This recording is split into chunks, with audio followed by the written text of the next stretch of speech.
A peaceful suburban home, 4 lives extinguished in the dead of night. No forced entry, no sign of struggle. Just silence, and a son who claimed he slept through it all. But what if the killer never left the house? What if he never even ran? This is the story of Nick Browning, a 15-year-old boy who returned home not to hug his family, but to execute them, one by one, while they slept.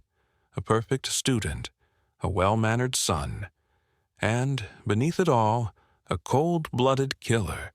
What makes a child murder his own family? And how did no one see it coming? Let's go back to where it all began. The house on St. George's Road stood quiet under a sky without stars, its manicured lawn still damp from the evening frost. From the outside, nothing appeared unusual. No shattered glass, no forced entry. Just another large, well-kept home in the affluent suburbs of Cockeysville, Maryland. Inside, however, 4 people lay dead. There were no signs of a struggle, no overturned furniture, no hurried escape or desperate resistance. Everything was in place. Picture frames perfectly aligned on the walls, throw pillows untouched on the family room couch, the television still quietly humming as it cast a pale blue light across the living room floor. And on that couch, John Browning's body sat partially reclined. His face was still, jaw slightly slack, with a clean entry wound just above his right eyebrow. The bullet had ended his life instantly. There were no defensive wounds, no time to react. Upstairs, Tamara Browning lay in the master bedroom. She, too, had been shot in the head while asleep. Her body was found curled slightly on her side, still beneath the covers. No blood splatter on the walls, just a slow seep into the pillow. A second door opened into the boy's room. 13-year-old Gregory was found with the same single wound to the head. The youngest, 11-year-old Benjamin, was lying in bed, hands under his cheek, eyes never opened. All 4 victims were murdered in their sleep. The shots were clean, deliberate, fired from close range. Each one had the signature of someone who knew exactly where they were walking, who had the time and composure to move room to room, without hesitation, without panic. There were no footprints in the house that shouldn't have been there. No foreign fingerprints, nothing stolen. The front and back doors remained locked, but the sliding glass door in the basement, the one that opened near the pool table, had been left slightly ajar, and the gun locker in the basement had been opened. Inside, one weapon was missing, a 9mm Smith & Wesson pistol, registered to John Browning, was unaccounted for. The key to the gun safe had not been left in the usual drawer. It was found instead beneath the mattress in the room of the family's eldest son, 15-year-old Nick Browning. Nick was not at the house when the bodies were discovered. He was at a friend's home just down the road. In fact, it was Nick who, along with his 3 close friends, first entered the house the following afternoon and claimed to find the scene. He had called 911. He had told them that the door was open, the house seemed off, and that his father was on the couch, not breathing. But the timing never felt right. The timeline Nick provided left gaps, moments where he couldn't recall where he was or why he did what he did. His friends' statements, though similar, began to diverge under questioning. It became clear that at some point in the early hours of February 2nd, Nick had left his friend's house. He had gone somewhere alone. And based on the state of the crime scene, investigators began to suspect he hadn't just returned to his house. He had returned to kill. It was the stillness of the scene that haunted the first responders the most. Not just the violence, but the precision. the deliberate calmness of each shot. No rage, no chaos, just silence, interrupted only by the soft static of a television still playing in an otherwise lifeless home. The execution-style nature of the murders raised immediate red flags. This wasn't impulsive. This was planned, calculated. Someone had walked through that house knowing who they were going to kill, and why. There was no blood trail, no missed shots, no attempt at concealment afterward. The killer hadn't run, hadn't panicked. They had finished what they came to do, and then, almost casually, staged the scene, tampered with the jewelry box, moved the Xbox and Wii from the entertainment center to the basement pool table, likely to suggest a burglary. But no valuables were taken. The most expensive items remained untouched. Only the murders were real. And at the center of it all was the only family member left alive, Nick Browning, 15 years old, smart, well-liked, from a respectable home, a high-performing student with no criminal history, a boy who had slept over at a friend's house the night of the murders, played video games, watched movies, and laughed with friends as if everything was normal. But behind that calm exterior, something darker had been brewing, something cold, something that, once released, left behind a house where no one screamed, because no one had the chance. Before we continue, make sure to like and subscribe. It really helps us a lot. Thank you. Nick Browning had never raised suspicion before. On paper, he was the kind of teenager every parent would be proud of. He earned good grades, played on the school's lacrosse team, and was known for his polite manners. His family was respected in the community. His father, John Browning, was a prominent attorney, a man known for being meticulous, intelligent, and sometimes strict. His mother, Tamara, stayed at home, managing the household and the children's lives with the kind of attentiveness that left little room for chaos.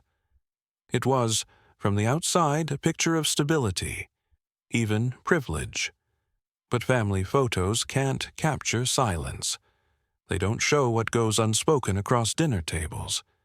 They can't record the tension that builds when expectations are quietly pressed onto the shoulders of a boy who never learned how to say no.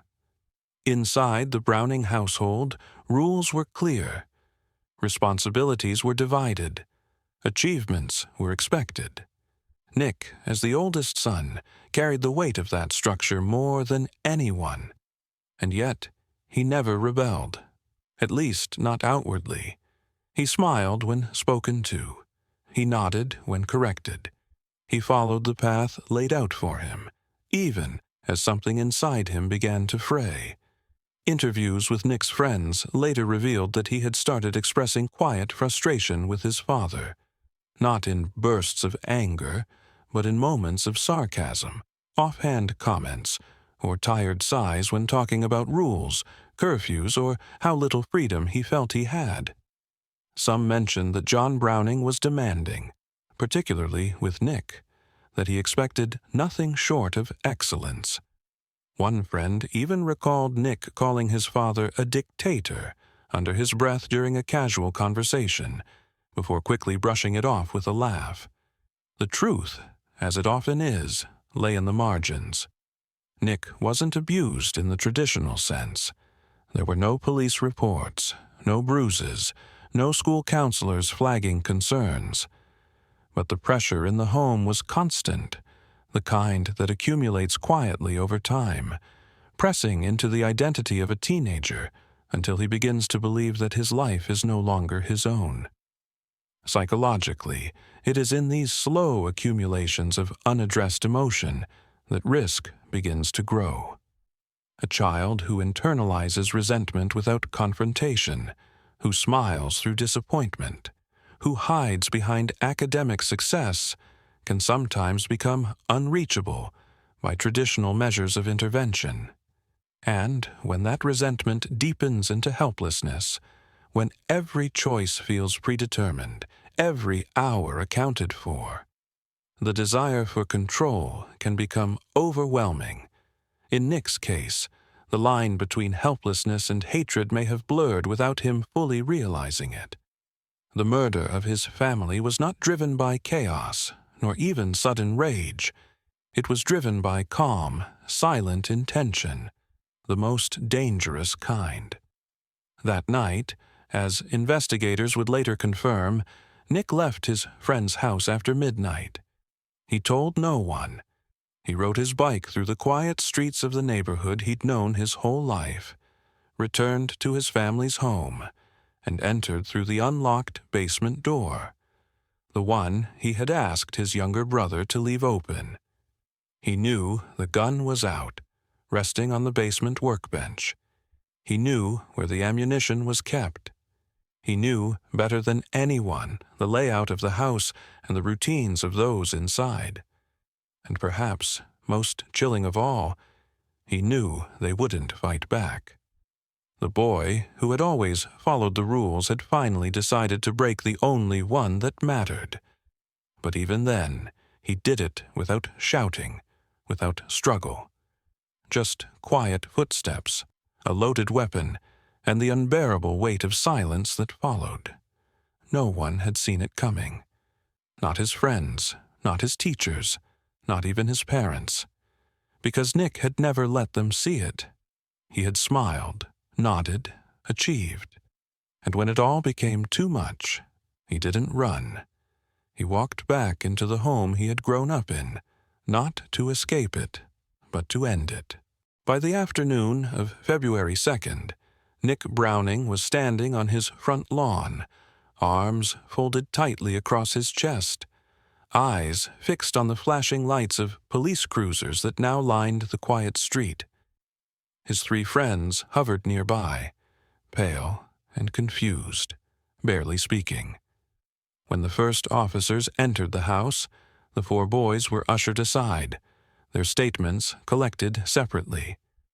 At first, it was just routine, a tragic crime scene, a shaken group of teenagers, a terrible discovery no one was ready for. But detectives had been through this before.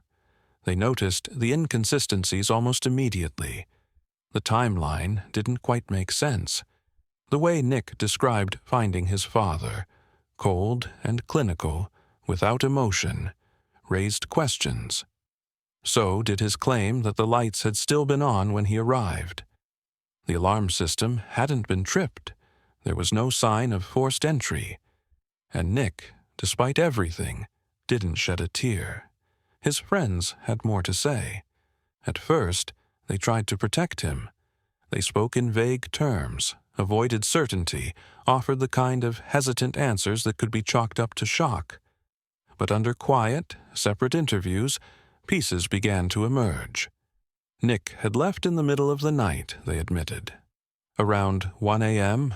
or 1:30 a.m., he said he was going to get his dad's car, maybe take them for a drive. But he never returned until morning. When asked where he'd gone, Nick said he rode his bike home. He claimed he sat in the car in the driveway, unsure, waiting for the house lights to go out. He said he fell asleep there. But no condensation was found on the windows, no indentations on the seat. And his story shifted slightly with every retelling. Detectives approached carefully. Nick was only 15. Interrogating a minor meant using caution, ensuring his rights were read, his understanding clear. They didn't accuse him outright. They asked about school, about sports, about his father's job. They joked gently. They listened more than they spoke. Slowly, they closed in. When they mentioned the missing gun, Nick shrugged. He hadn't seen it, he said. Had no idea where it might be. But then they told him where they found the key to the gun safe, beneath his mattress. A key that wasn't supposed to be there. A key that unlocked the very cabinet where the murder weapon had been kept. The room changed after that. Nick no longer sat upright. He slumped. His voice grew quieter, responses more uncertain. And when the second detective entered, older, with a steadier tone, Nick didn't argue. He didn't protest his innocence, not at first. He listened. He nodded. And when they showed him a photo of his family, smiling in better times, he looked down at his hands and whispered that he didn't mean to. What followed wasn't a breakdown. It wasn't an explosion of grief or a flood of confession. It was something far more chilling. A slow, deliberate walk through a night that had shattered everything. He said the gun had been left out. He said his father had been asleep. He described standing there, holding the weapon, heart racing but hands steady. He wasn't sure if he had meant to pull the trigger. He only remembered the sound, and then the silence. He had waited, sat down, thought about running, but instead he climbed the stairs, walked into his parents' bedroom, aimed the gun again, fired once. He did not cry when he said these things. He explained that he shot his brothers because they might have seen him, might have told someone. He didn't know for sure if they were awake, but he didn't take that chance. The words came easily, without inflection. Not cold, exactly, but distant, as if he were narrating someone else's story. Psychologically, this level of detachment is rare in adolescence. Children who commit violent crimes often act impulsively, with visible distress or panic. But Nick displayed none of that. His emotional disconnect, his ability to recount the events with such composure, suggested something deeper. Not just a moment of rage, but a failure of empathy, perhaps years in the making. And yet, it's that calm that made the case even harder to grasp.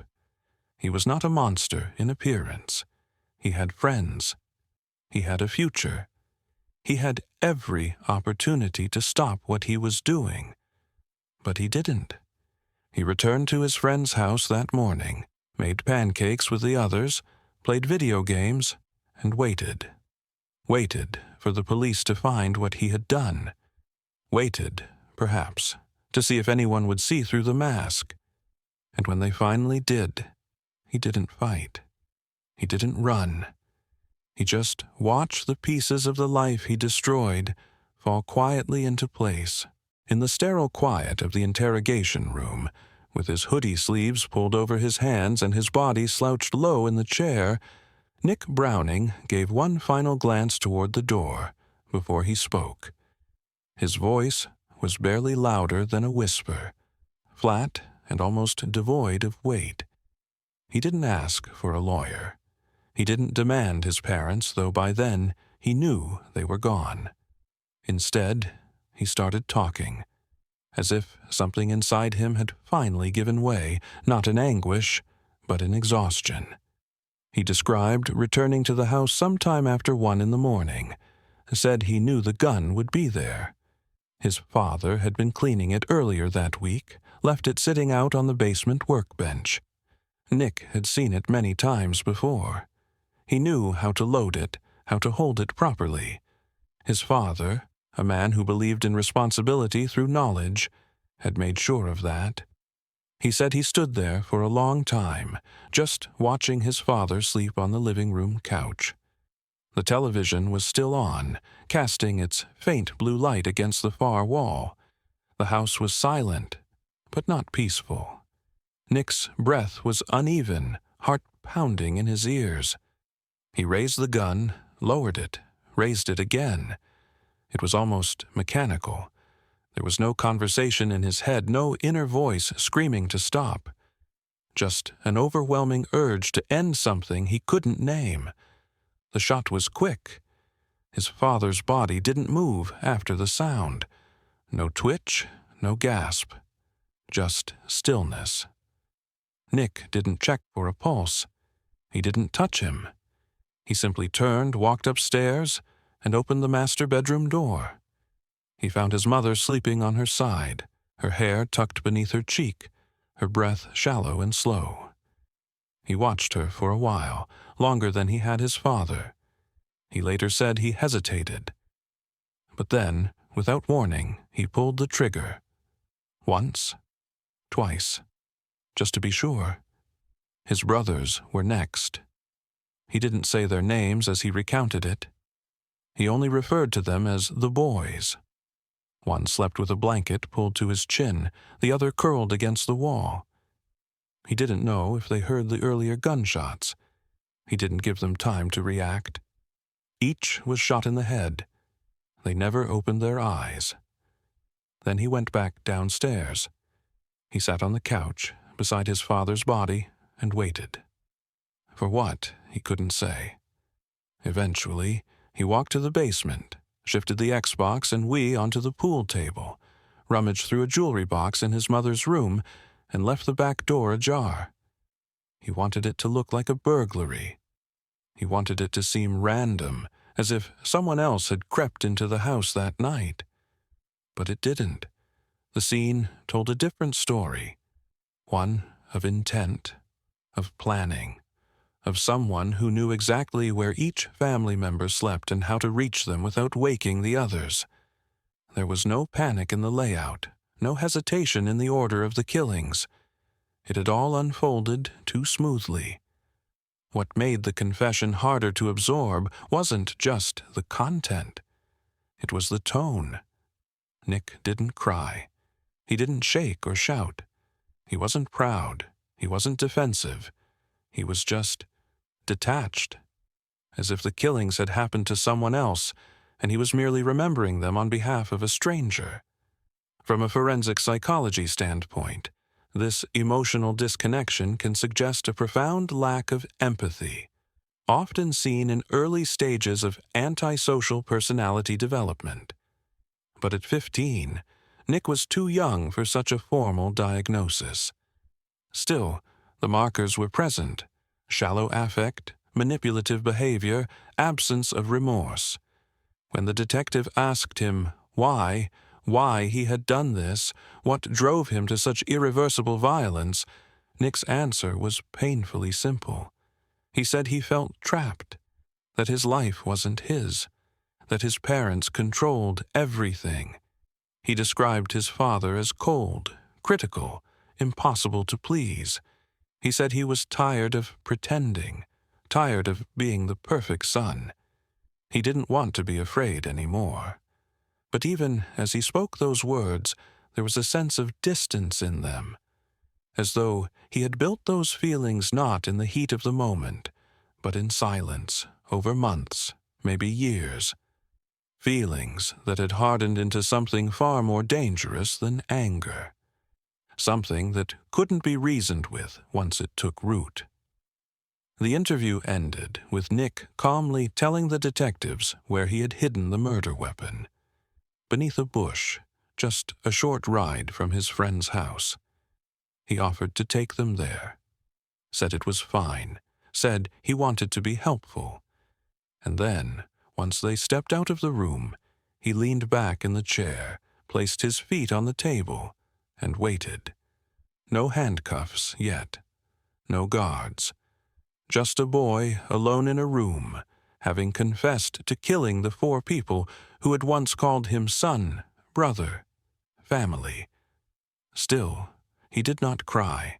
When the news of the murders spread, it gripped the community in a cold, unrelenting silence. Friends, neighbors, classmates, none of them could understand how Nick Browning, the quiet boy with the clean record and a promising future, could be the one behind it. His teammates on the lacrosse field remembered his calm focus. His teachers recalled a polite, articulate student. None of them saw this coming. None of them wanted to believe it. But the evidence was undeniable. Nick was charged with 4 counts of first-degree murder. His confession, the physical evidence, the recovered weapon, the timeline, all pointed to the same conclusion. And yet, despite the horror of the act, the courtroom was filled with faces who didn't turn against him. Letters poured in from family members, pleading for mercy, grandparents, aunts, uncles, people who had loved both the victims and the killer, now forced to carry both grief and guilt in equal measure. Some of them said Nick had been emotionally mistreated for years, that he had quietly carried the burden of a household ruled by fear and perfection. His maternal grandfather claimed the family structure had been a cage more than a home. Others disagreed, saying there had been discipline, yes, but no cruelty, that the family had simply wanted the best for their son, that they had tried to shape him into a young man ready for the world. It was a courtroom divided not just by facts, but by the invisible weight of interpretation. What is pressure and what is abuse? What is discipline and what is control? And when a child kills his parents, does it speak more of his pathology or of the environment that shaped him? Legally, there was no ambiguity. Nick pled guilty. He avoided trial, sparing the surviving family from the details that would have inevitably emerged in testimony. In January of 2009, he was sentenced to 4 life terms in prison. 2 of those terms would be served consecutively, meaning parole eligibility wouldn't come until at least 2031. But eligibility meant little. In the state of Maryland, parole for life sentences required approval from the governor, a process so rarely granted that it may as well not exist. Yet even with the sentence handed down, the deeper question remained unresolved. Nick's confession had been thorough, detailed, consistent. But no one, not even the detectives who had coaxed it out of him, felt they had truly touched the core of it. Why? The word hovered like fog over everything. Why does a boy who had never raised his voice, who had never run from home or lashed out, decide to annihilate the people who raised him? There are no easy answers. In forensic psychology, juvenile familicide, children killing their families, is exceedingly rare. Rarer still are cases where the act is not accompanied by signs of acute mental illness or prolonged physical abuse. Nick didn't fit the typical profile of a child killer. He wasn't violent. He wasn't known to be cruel, but he was disconnected, controlled, tired. Maybe, in his mind, the act had not been murder, but liberation. Still, for many, the most haunting detail is not the crime itself, but how close it came to being invisible. Had Nick not confessed, had he been just a bit more careful, the story of his family's deaths might have remained a mystery. A robbery gone wrong, a faceless killer, and he would have continued smiling through life, wearing the mask that fooled even those closest to him. In the end, what remains is a hollow home, a bloodline ended in a single night, and a boy whose face still looks like the photographs on the family mantel. Years from now, parole boards may gather, transcripts may be reviewed, psychologists may offer assessments, but long before any of that, the most important trial had already taken place. It was held in silence, in the space between expectation and resentment, between love and obligation, and the verdict had been rendered by a 15-year-old alone in the dark, a verdict that needed no jury. He was guilty, and still, somehow, he was lost. 2/2